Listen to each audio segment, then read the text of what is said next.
Cak, ini tuh kehadiran di sini tuh untuk meringankan Pak Arya ya?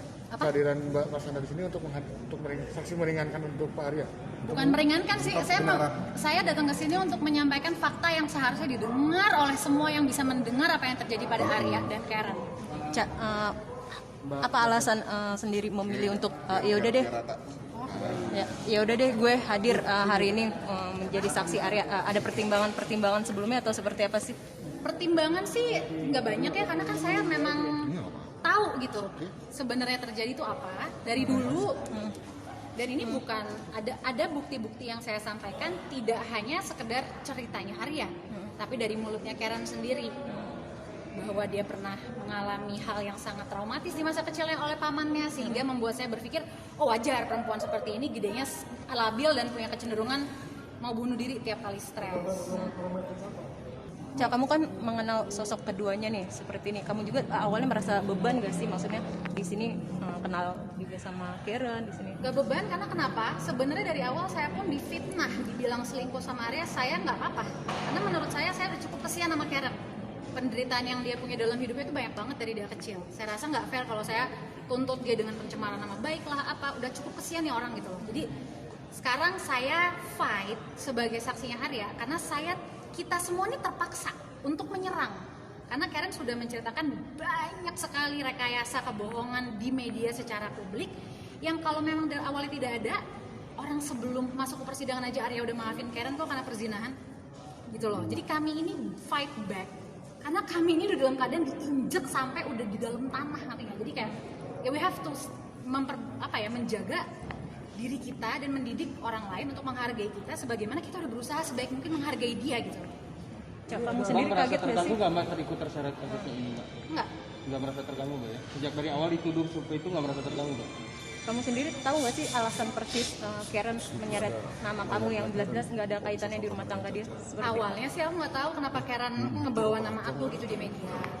Cuman jadi masuk akal ketika aku ngobrol-ngobrol nih sama Arya, papinya Arya, sama kakak adiknya Arya bahwa dari dulu itu memang semenjak saya clash setelah Karen beberapa lama menjadi manajer saya, aku clash sama Karen.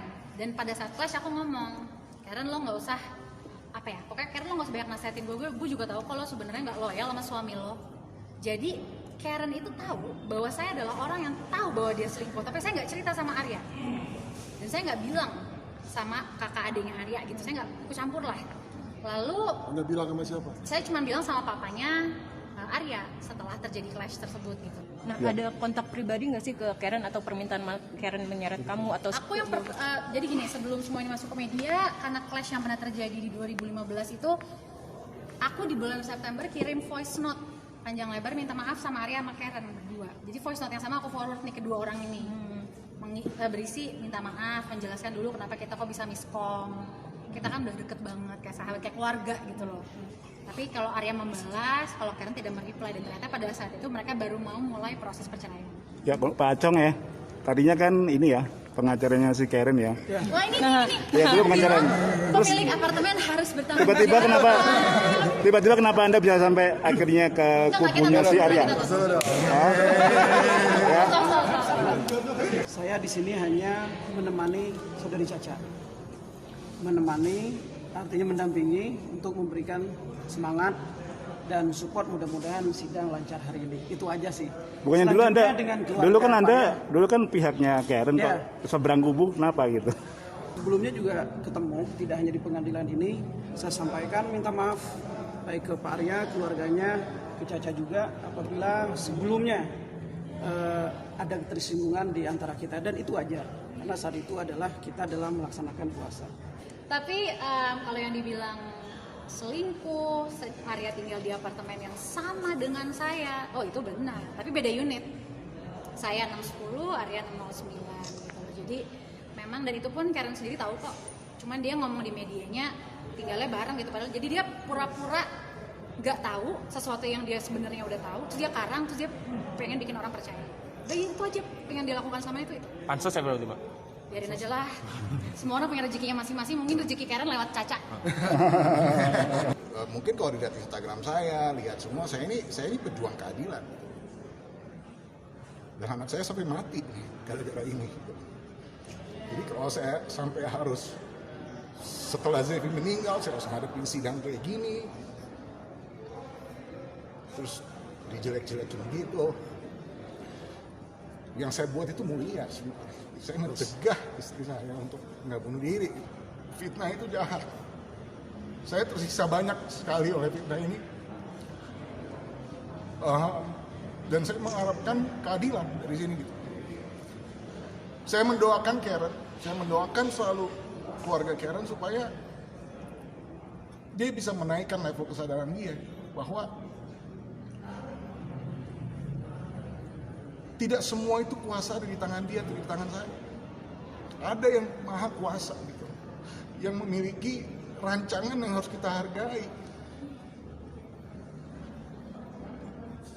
Ya doakan aja, saya doakan Karen. Gimana pun juga anak yang saya sayangi itu lahir dari rahim dia.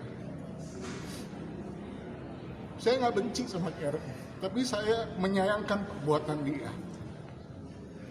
Saya harap bahwa Karen juga dalam hal ini bisa memiliki hati yang besar.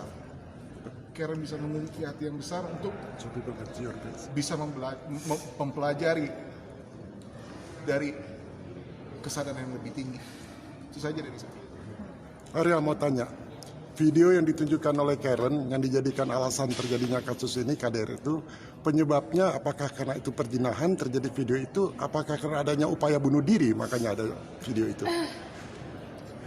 Itu diawali oleh perzinahan.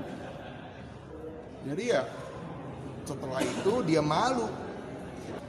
Selama ini saya lihat bahwa bukti-bukti saya itu orang-orang ini pintar semua dan bisa melihat secara jelas gitu. Cuman saya kan nggak bisa nunjukin itu ke media gitu. Saya nggak bisa upload itu semua bukti-bukti itu.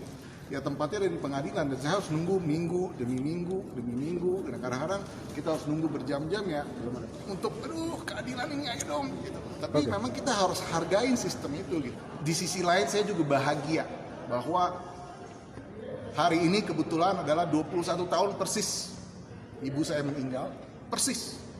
Dan ibu saya yakin ibu saya ada di sini hari ini. Saya yakin Zevania ada di sini. Thank you mom, thank you Zev, thank you for everything. Aku yakin perjuangan ini nggak akan ada yang sia-sia. Dan Jack, thank you so much for helping so much. And God bless you, Jack. Thanks for everything with my job. Thank you so much for your support.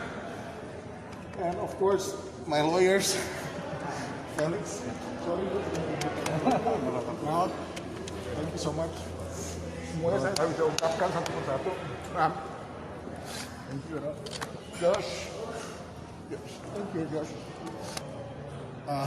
KDRT ini memang direkayasa sama Karen.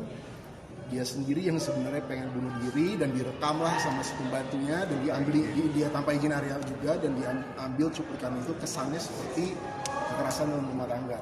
Tapi untungnya kita juga punya bukti-bukti di belakang itu yang jelas bahwa memang kejadian itu adalah kejadian pencegahan Arya supaya Karen tidak bunuh diri. Josh, jadi itu video itu memang si Arya berusaha mencegah? Iya, pencegahan bunuh diri itu jelas. Oh, gitu.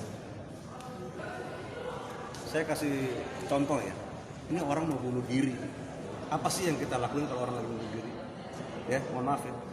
Aduh, jangan bunuh diri. Udah nancep, ya, udah nancep. Gak bisa kalau orang lagi mau bunuh diri itu memang harus begini gitu, memang harus keras.